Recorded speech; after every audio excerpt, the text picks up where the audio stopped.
That sounds good. Okay, great. Are you guys on landline?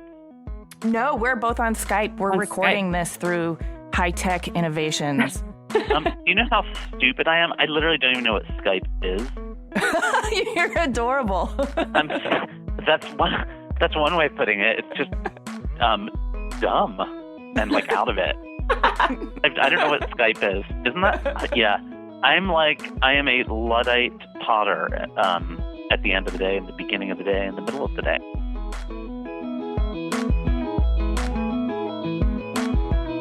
Hi, everyone. I'm Jamie Derringer. And I'm Amy Devers, and this is Clever. And today, our guest on Clever is the potter and housewares designer who is very much a household name. Wait for it. Jonathan Adler. Woo! If you don't know who Jonathan Adler is, you're wrong. You do know who he is. He's built his namesake brand, Jonathan Adler, by way of the potter's wheel. First with his signature pottery, and then everything from furniture to home accessories to luxurious interiors. His empire includes 29 retail stores, several books on design, one of which is a personal manifesto entitled Jonathan Adler, My Prescription for Antidepressive Living. He's a serious craftsman who doesn't take himself too seriously, and while he's already accomplished so much, he himself will tell you that atop the disco cube of life, he's only at mid-jiggle. Obviously, he's super fun to talk to, so let's start the conversation. Yeah.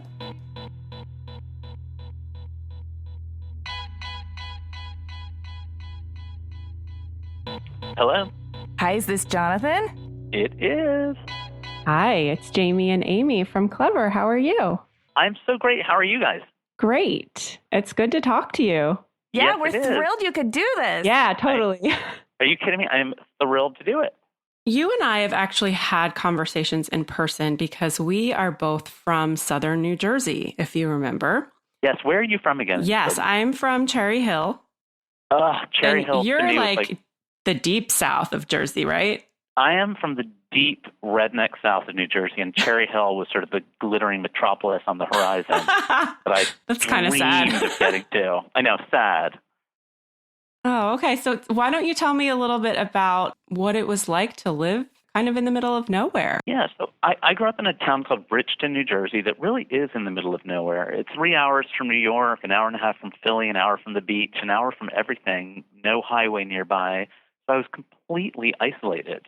And it was quite rural. And however, my parents were not particularly rural. My dad was from there, but my mom was sort of a groovy, urbane sophisticate who was working at Vogue. And they got married, and my dad was like, all right, honey, now we're going to leave New York and go home.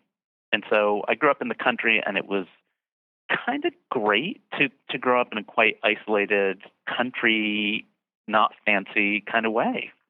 Did you have siblings?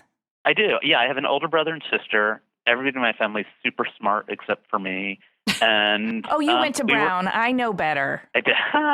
And we were like feral. I was sort of parented by benign neglect, and we would just go outside and play. And it was like a very cash, easy breezy childhood. You know, I learned that you discovered pottery at summer camp while wearing a Rush concert tee, I might add. Yeah. And I just want you to paint the story of your coming of age for us. What was adolescent Jonathan Adler like? Well, adolescent Jonathan Adler was gay and therefore kind of tortured and found refuge in clay. So, it might be hard for some of your younger listeners to understand, but back in the day, like being a gay teen in the early 80s was not a great thing to be. Especially in a rural area, I might imagine. Yeah, it was unheard of. I wasn't out or anything, but I spent my entire adolescence in the basement of my family's house where I set up a pottery studio.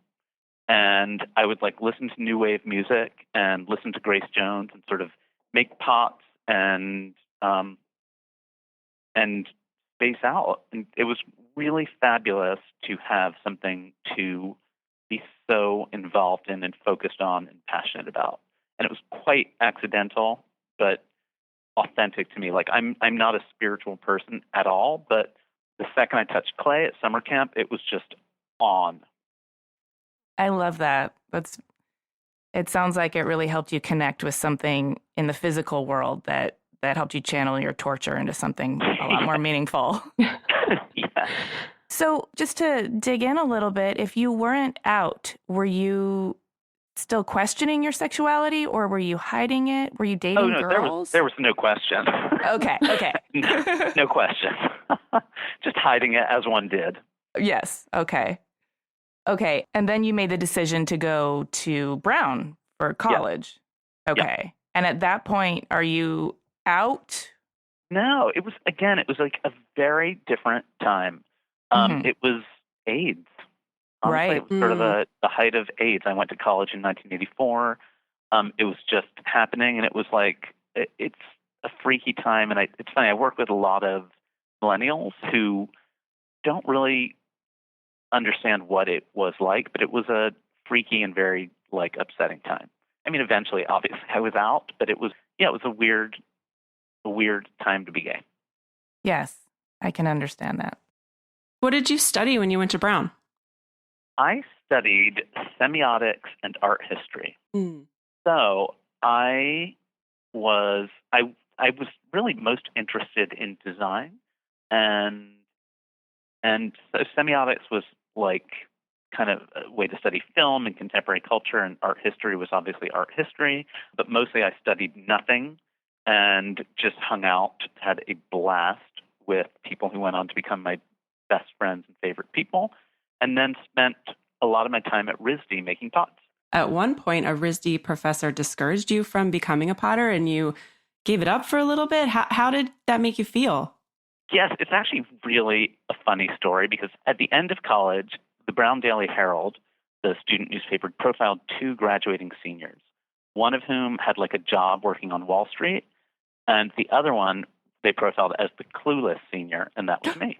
No. And I just had no idea what I was going to do. It was the graduation week, and I said, I don't know what I'm going to do tomorrow. I don't know what I'm going to do the day after tomorrow. I said, maybe I'll just move to Santa Fe and make baskets or, something. But I had no plans. And then I went. I had no job, nothing to do. So I said to my teacher at RISD, can I just sort of spend a year here making pots while I figure out my life? And they were like, sure. And so I spent a year at RISD after school, not as an official student. And then I went to my professor at the end and said, this has been great. I think I want to get a master's in ceramics. Mm-hmm. Now that I'm a grown-up and thinking back on it, if I were that teacher, my only question would be, okay, can you pay? Right. Because it's such a preposterous idea. The idea of getting your master's in ceramics is a very bad idea. And the only thing they should want to know is if you're willing to pay for it, fine. Anyway, she said, you know what? I just don't think we have a spot here for you. I remember as clear as day, she said, we don't have a spot here for you. This is not what you should do. I just think you should know you really don't have the talent to become a potter. Which again, it's preposterous to think about saying that to a 21-year-old. Right, especially somebody who's so passionate about making pots. You would think that it would be the opposite, and they would encourage you. I know. It's really hilarious looking back on it. I mean, everything's totally fine. I'm not bitter at all. I think it's just an amusing anecdote. But at the time, it was troubling. So I took her advice, and I moved to New York and got I was unemployed for months, finally got a job working in the movie business.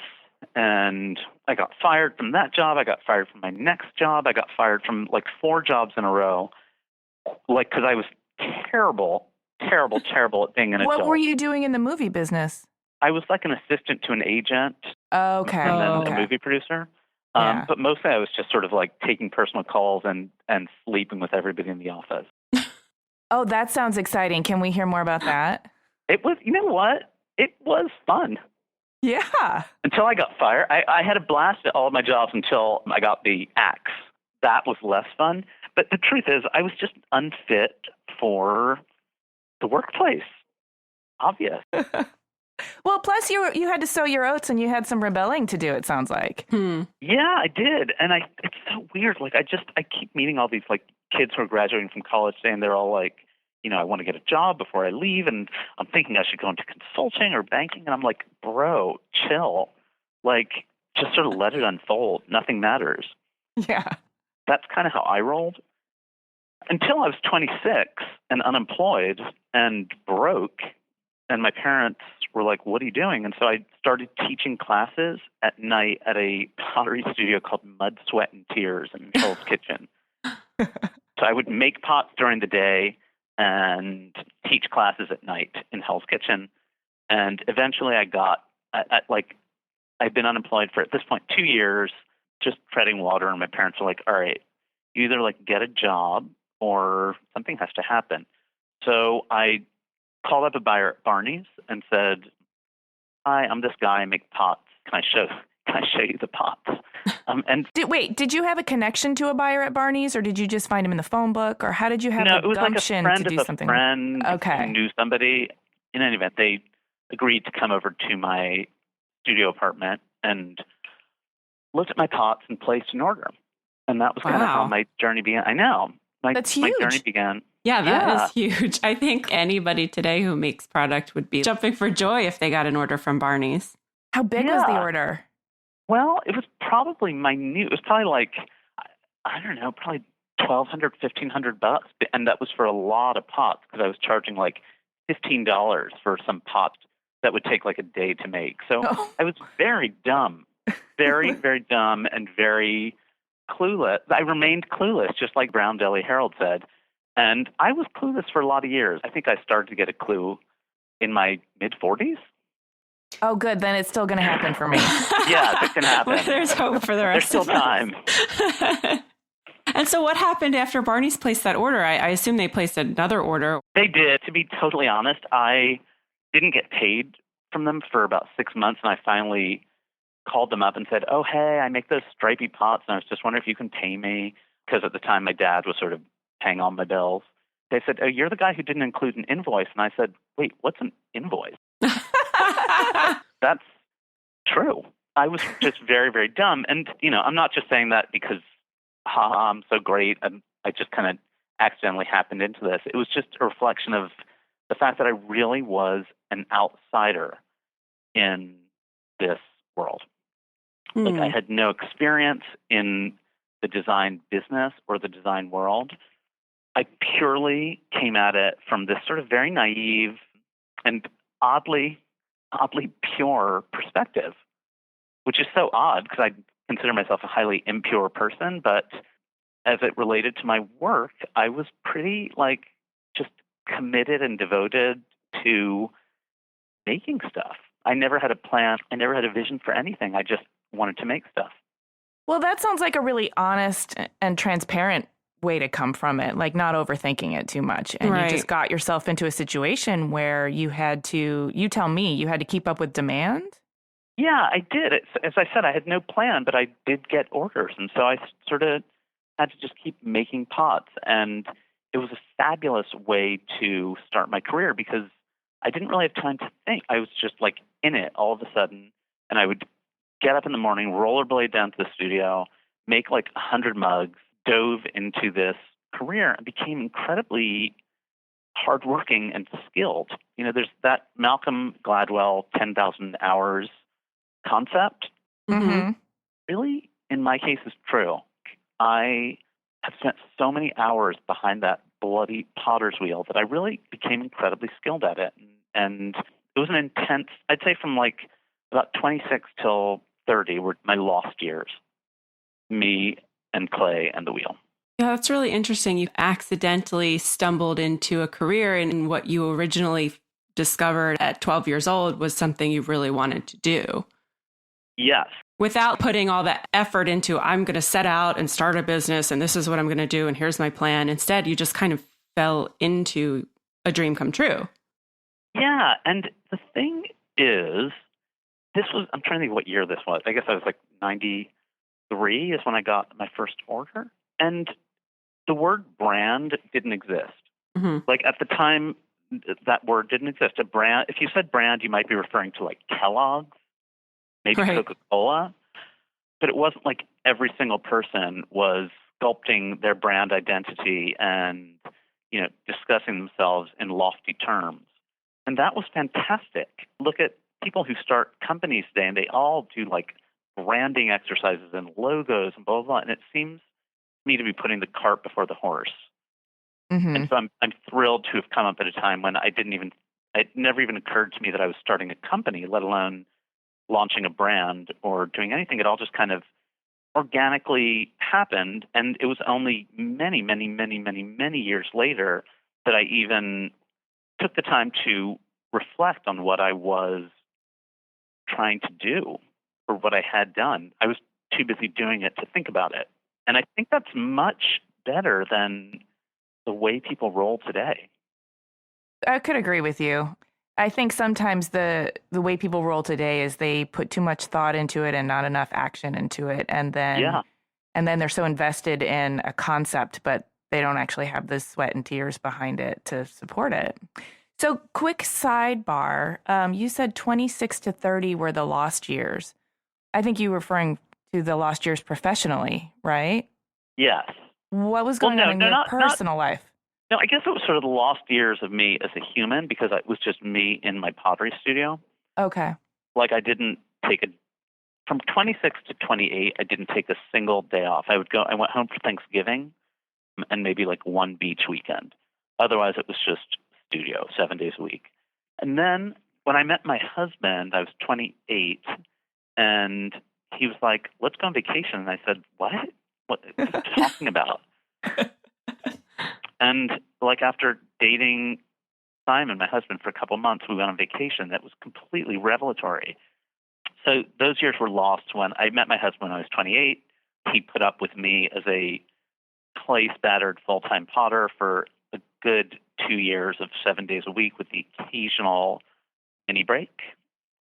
And I'm trying to think of when I got out from behind the wheel. I guess when I was about 30, I thought, all right, I can't go on anymore. My business will never grow. My creativity will never expand if I have to make everything myself, which I think is slightly counterintuitive. I think when people think about artisans, they project this sort of the idea of purity onto the maker of things. Mm-hmm. And for me, ironically, stopping making everything myself enabled me to be infinitely more creative. I don't think that's ironic at all. I think that makes a lot of sense because after you've already created a few objects and now you're just repeating yourself over and over again just to fill orders, you're hamstrung by that in a way because you don't have the time or the energy to create new projects. Yeah, and I mean, this is kind of a slightly technical or nuanced idea, but I think within pottery, there's many different ways one can approach it. Some people just have an incredible hand. Like some people's work is just very gestural, and because they make it themselves, you kind of see their hand. It's like all lives in the moment, and those people should just make stuff all day long. And while I was a really good potter, and I still do like my handmade stuff, it wasn't so dependent on gesture. It was, right.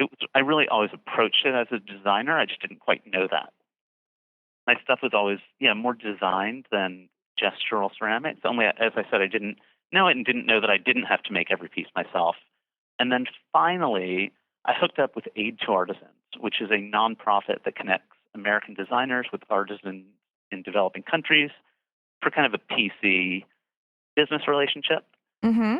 And I hopped on a plane to Peru and found a fantastic workshop that I still work with today. Oh, that's awesome. Yeah, and sort of said, help. I sort of surrendered. It was like one of those. It was a moment. It would be like a great Lifetime movie moment of sort of surrendering. And suddenly, actually, I spent a couple months there and developed all my samples and prototypes and worked with the artisans to get it right. And suddenly got out from behind the wheel and had them start making my production. And that was really when my world and business took off. That must have been so liberating. Yeah. Oh, my God. Yeah. Dude, it was epic. That's amazing. And I would say that it engendered a real creative explosion because I think those 4 years, my lost years behind the wheel, were a period where things were sort of brewing inside, and I didn't quite know it. And I suddenly, I had gone from working 80 hours a week, making stuff, to having, not having to work those 80 hours. I could do the same amount in 20 hours, and so I had 60 hours to create and dream, and voila. Wow. And, okay, so you are the guy who didn't know how to submit an invoice, but at some point, you've become the guy who's built an empire. So I need to know, did you just pick up your empire building skills along the way? Is it somewhere buried in your DNA and you just had to unearth it? Or did you have a mentor? How did you figure it out? Kind of did it along the way, honestly. Like, I had a lot of happy luck and made some good decisions. I think one of the major turning points for me was when I decided to open a store. And my parents were very, kind of more academic-y and super, smart and not very business-oriented. And I said to them, I think I want to open a store. And they both said, that's a terrible idea. Don't do it. Whatever you do, don't do that. And I thought, bingo, this is it. It's, if they're against it, I should probably do it. Because they were very risk averse. And so I took sort of all the profits from my company. I'd actually, what happened? I got an order from Pottery Barn, and I think it was like an $80,000 order, which at the time was mind-blowingly huge. This was in 1998. Right. Yeah. I'd never gotten an order like that. I was sort of very hand-to-mouth until that moment. And I took that money and got a store in Soho when rents were cheap, and voila. And then having a store, which I had, and I was always very crafty in the way I would do things and save money and not spend anything. And I really, if anybody is listening to this and is trying to start their own business, I beg you to not spend any money and just keep your expenses lean, lean, lean. That is if anybody is listening to this who's an aspiring entrepreneur, the one thing you should take away from this is that you should not spend a cent. Anyway, so that was how I rolled. And then I was in my store one day. I was working behind the register. I would make pots at my studio, sell them in this store. I had a few employees at this point, but I was doing a lot of stuff myself. And I guess this was about 1999, and I heard somebody on their cell phone just talking to them, like, oh, yeah, I'll be home at 7. Yeah, make Brussels sprouts, blah, blah, blah. Oh, yeah, I'm at Jonathan Adler. I'll see how, blah, blah, blah. And at that moment, I thought, having a retail store makes you a thing. Suddenly I'm at Jonathan Adler, and I was like, what? You're not just a guy now. You're a thing. I'm not just a dude. I'm not just a potter. I'm you're a brand. God, yes. That was sort of another turning point, I would say, because it just made me realize what it all could be. That I had this platform to express myself. And I think the other revelation of retail was that suddenly I could cut out the middleman and not seek anybody else's permission to make stuff. I could throw it, make it, design it, manufacture it, and present it to the public without asking anybody's permission. I thought, wow, this is kind of powerful, and this is a real opportunity to kind of be unbridled. I think in as much as I became a brand, I think it was because I was having a chitty chat with my husband the night of the legendary phone call. I'm at Jonathan Adler, and I was talking to him, and he's like, what's it all mean? I said, well, I don't know. I guess it means that I kind of stand for something. And he was like, what? And I said, I don't know. I guess, kind of the idea that design can be incredibly chic but irreverent, irreverent luxury. And that's kind of always been a little bit what's driven my design process, thinking oh, okay, so that's kind of what I stand for, irreverent luxury. And I think that to this day, my visual vocabulary has zigged and zagged, but I think there's a through line of irreverent luxury in everything I do. I think you can sort of trace it all to that. Yeah. Yeah, I think so. Absolutely. And I would say that the Parker Palm Springs is also a great example of that. I live in Los Angeles, so I've had the good fortune of being able to visit that establishment on many occasions. Oh, nice. Yes, and it's just wow. It's densely eclectic. It feels of an era and timeless at the same time. It packs in so much visual and textural stimuli, but it does the very hard to do thing of remaining feeling uncluttered and not schizophrenic. Mm-hmm. And that's a little bit your trademark, I think. You also talk about accessorizing with abandon, but that's a real gift. Not everyone can do it. No. Thanks, dude. But what I really want to hear sweet. about is like that must have been so exciting to land that gig when they came to you and said, we have this old hospitality resort in Palm Springs and we want you to revamp it. How did that go down? That was really cool, actually. Yeah.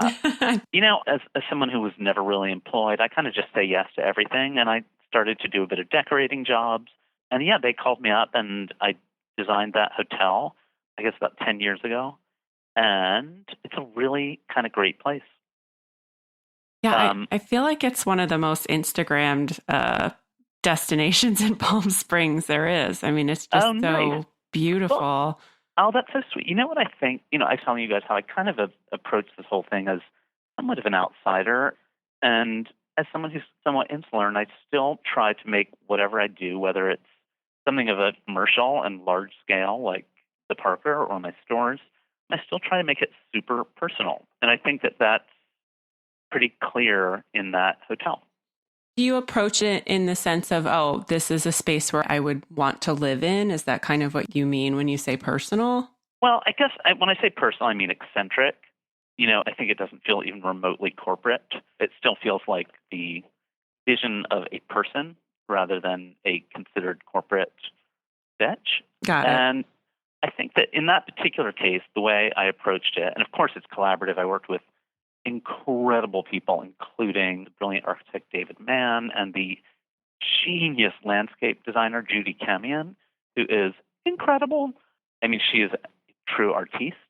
But the way I conceived of that hotel was that I imagined, first I thought, where would I want to go? I wouldn't want to go to some corporate thing. I thought I'd want to go to some place that was sort of like the estate of an Auntie Mame kind of person. Like if I had been lucky enough to have an eccentric and inspiring aunt, I imagined that this would be her estate, and I dubbed her Mrs. Parker.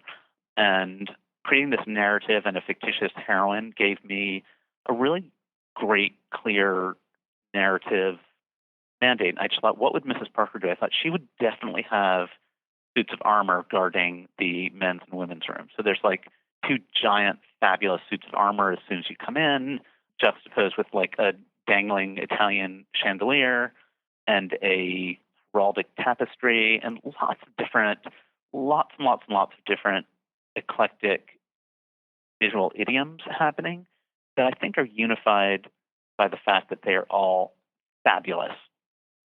Right. So it's not really a stylistically dogmatic place, but each and every object is kind of great, and each and every object is something that if you were lucky enough to have like a great aunt who was eccentric and she kicked the bucket, you might really fight over all of the objects in her estate. That's kind of how I thought about it. It's like if it wouldn't be something that you would fight over if your great aunt kicked the bucket, we wouldn't put it in the hotel. And so that was just a very good way to approach it, Mrs. Parker's estate. And I think my favorite spot in the hotel is the restaurant, the sort of like clubby restaurant, which we call Mr. Parker's. And that was sort of the last thing I did in the hotel. And we had all said, all right, Mrs. Parker this, Mrs. Parker that, blah, blah, blah. And I thought, well, she probably has a husband. And I imagined that he, Mr. Parker, was this hedonistic, louche kind of denizen of the dark. And so Mr. Parker's is inspired by Mrs. Parker's husband. It's really great, very like clubby and kind of dark. And the logo for Mr. Parker's is a satyr, and it's really cool. I'm so excited you told us that story. I go to Palm Springs regularly, and I can't wait to revisit the Parker knowing all of this backstory. It's going to give it so much more meaning for me. Oh, absolutely. So let's shift gears and talk about your daily life at the office. You mentioned how you do so many different things, from decorating to designing to throwing pots and being creative, but also being a retailer and a business person. So what's an average day like for you? All right. Do you want it from the top? Yep. Yeah. Okay. Like, how do you take your coffee? All right. 7 a.m., I get out of bed, walk the dog, have brekkie, read the Times, the Post, and the Wall Street Journal, go to the gym where I work out ham every day. You know that expression? I just learned it. No, it's new. It's hard as a mother. Yeah. So that nice. I know. I just learned. I'm trying to Is say. that from working with all those millennials? Yes, the millennials are teaching me. Awesome. So I'm workshopping my material. Okay. Anyway, go to the gym every day.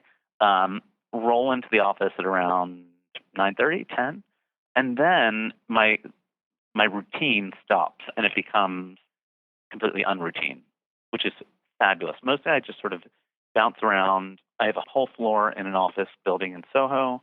There are about 65 people here. And it's a really fabulous and diverse place. I call it the Fantasy Factory, which is sort of a cheeky allusion to Warhol's factory and an allusion to the fact that we all, I hope, make fantasies come true here via creativity. I like to check in with my business team, usually first thing in the morning, find out all about yesterday's business. Then I bounce around, talk to all the designers, see what they're up to, sort of critique and change and tweak. Then I might pop into the studio and make a pot or two. I have a couple of potters who work with me who have been with me for a very long time. And I spend a lot of time in the studio where, like, usually classic rock is playing. And as we speak, it's actually 2 for Tuesday on the classic rock station. Oh, yeah. So that's always a big day in the studio. Get the Rush t-shirt back on, right? Yeah. Yeah. And then, I have lunch with the president of my company every day and chitty chat and catch up on everything, and then go back to the studio, make a pot, talk to my designers, and then start my evening at 7-ish. I love that you're still so hands-on and just like randomly throwing pots throughout the day. Yeah. Well, it keeps my people on their toes. But yeah, I mean, I'm not, in the grave yet. We have this joke with my design team that they act like I'm like the doddering founder. Like, I'm some 80-year-old decrepit dude. And they're always like, yeah, Jonathan, he's really great. He still comes in every day and he's really active. Yeah, he's still sharp. Yeah, still sharp. He tries, bless his heart. No, I'm like in it. And, you have to be. I'm doing this because it's something I'm passionate about. I'll tell you something really hilarious that happened to me recently. I gave some talk at some Brooklyn design thingy, and it's so funny because I think in as much as people think about me, which I don't think people think about me enough, but if and when they do, I think a lot of people see me as this kind of fancy interior design kind of dude who's, very poncy, and they don't realize that I was kind of Brooklyn before Brooklyn was Brooklyn.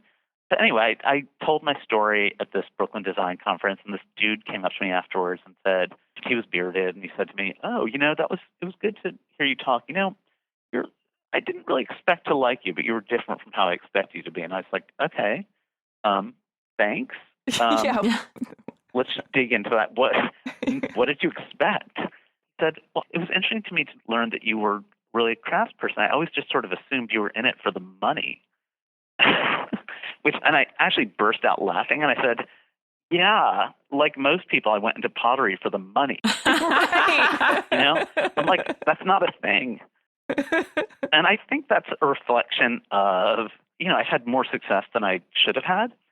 And I think people want to find a way to explain it. And had I been young and seen me, I probably would have thought, would have found some way to explain it. And the truth is, I've just been at it a really long time and have, I think, remained authentic in as much as, one can be authentic.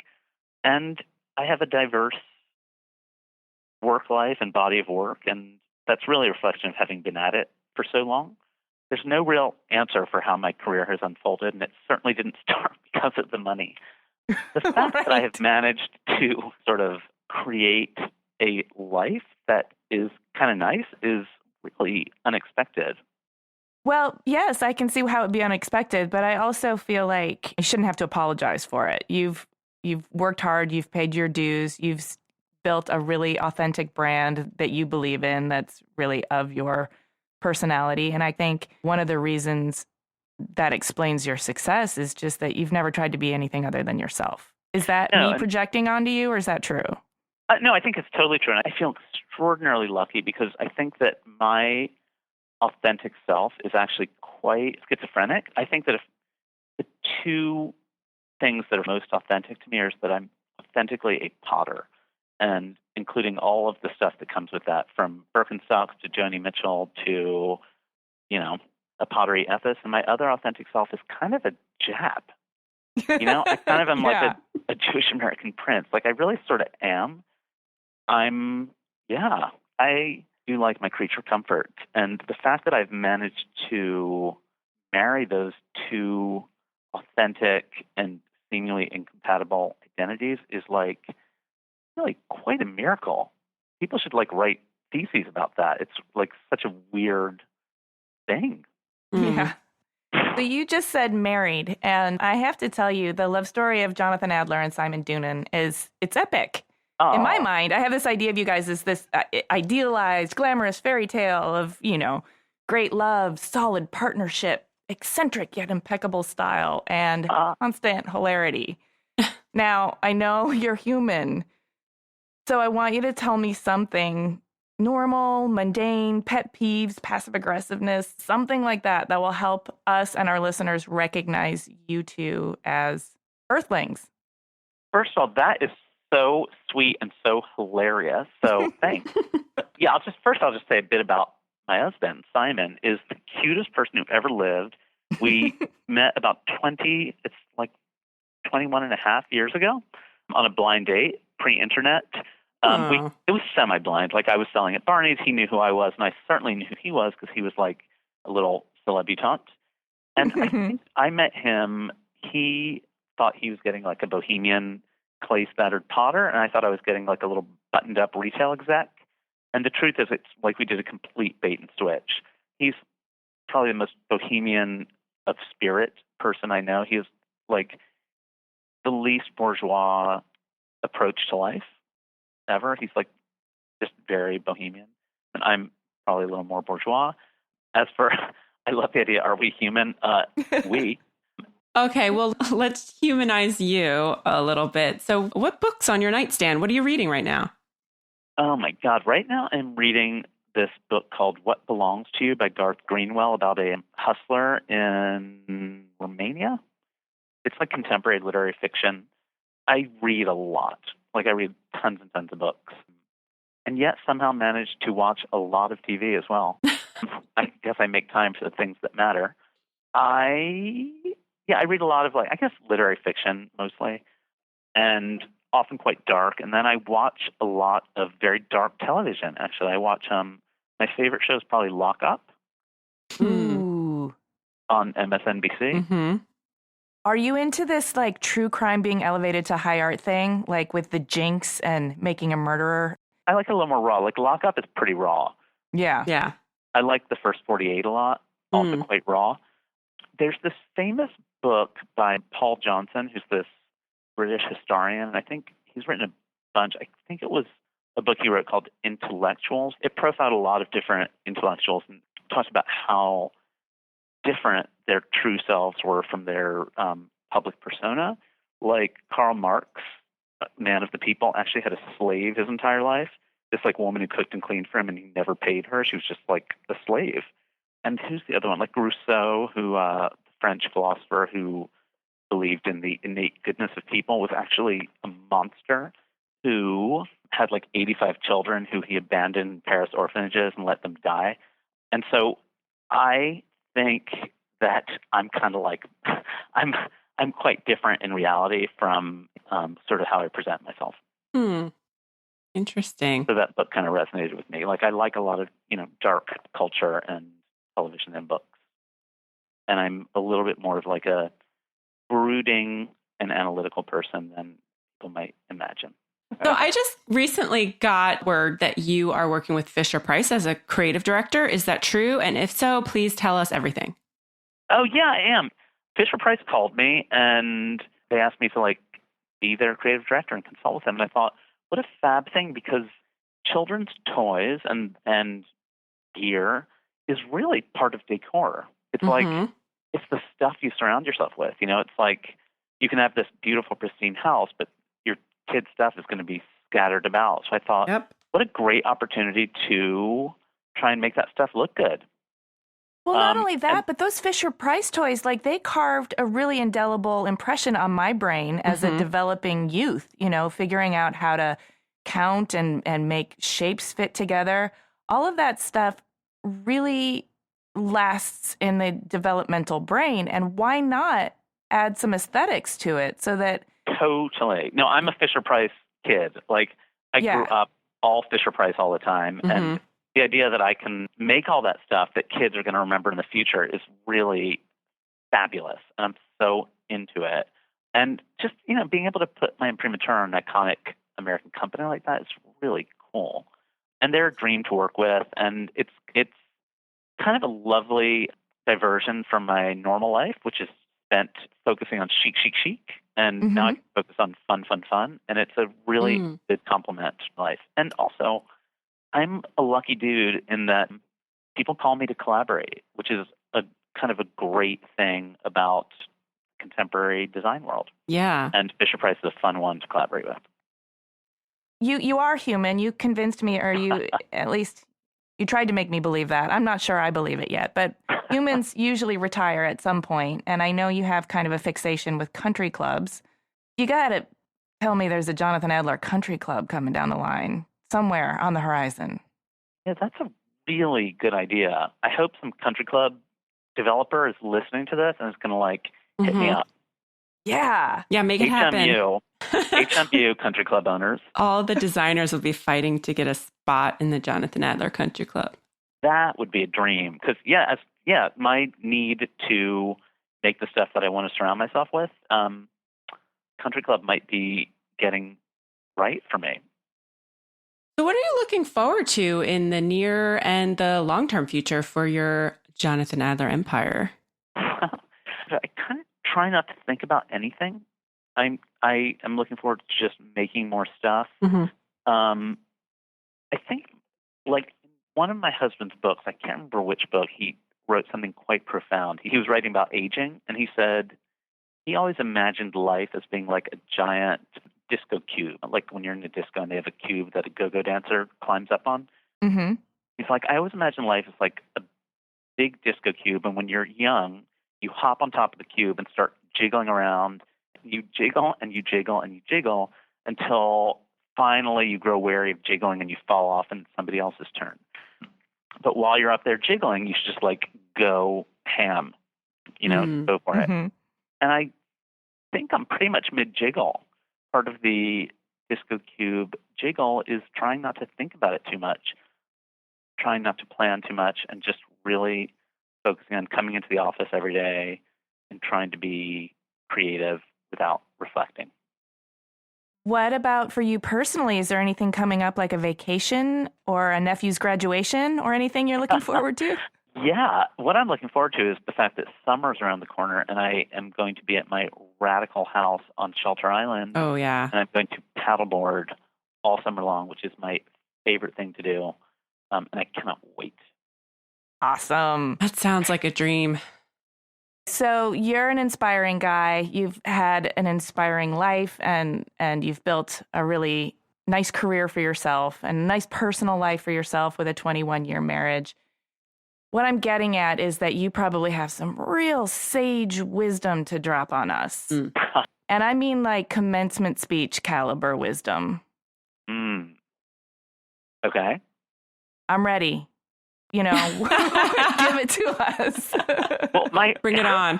All right. I guess I have a couple of bits of wisdom, which are totally the opposite of how I rolled, which is I think the best advice I could ever give anybody is to get a job. Just get a low-level job in a company you like. Just get a job. And don't think you're going to start your own brand. Just get a job and surrender to it. And then my husband told me advice that he just gave some kids that I'm going to pass along because I thought it was the best advice I'd ever heard. His advice was always be 10 minutes early. Right? Like, especially in the workplace, if you show up 10 minutes early, you will soar to the top. Like, of my 65 operatives, believe me, I know which ones are here bright-eyed and bushy-tailed and early, and which ones kind of roll in a little bit late.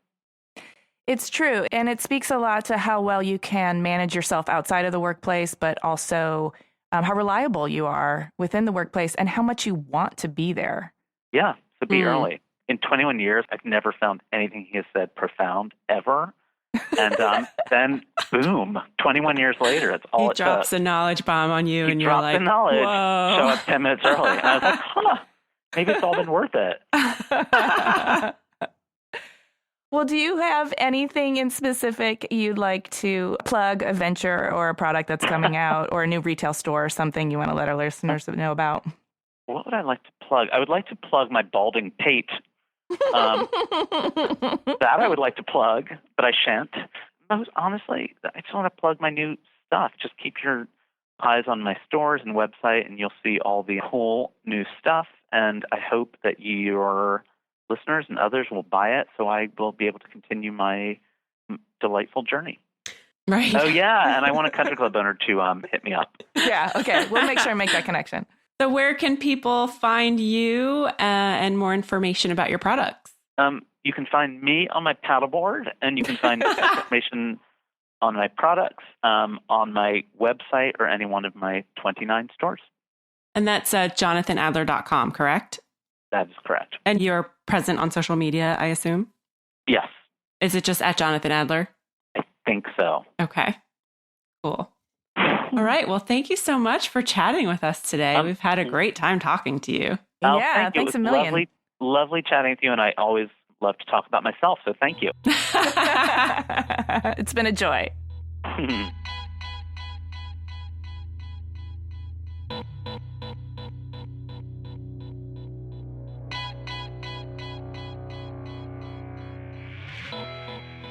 That was so cool, but I'm so bummed I forgot to ask him one of my most important questions. Oh no, what was that? He's so optimistic that I'm dying to know, like, at what point he knew it was important to focus on optimism. Like, if he was rebelling against the sadness that he felt when he was a tortured teen. You know, I know that a lot of people feel like happiness is hard work, and I feel like he's definitely put a lot of his energy into maintaining a bright outlook and optimism, and he's trying to bring that to the general public through his design. And I forgot to ask him about it. Oh, no. Well, that means we just have to get him back on the show at a later date. Well, he's the kind of guy that I think it would be really lovely to talk to fairly regularly because he's fun. He's fun. Yeah, basically. And he's easy to talk to, and he's got a lot of great life experience and business experience and design and art experience. I mean, he's got a lot to share. Yeah, absolutely. And he's so young still. I know. So he's going to have a lot to share as we continue to move forward in his career. Grows and grows and grows.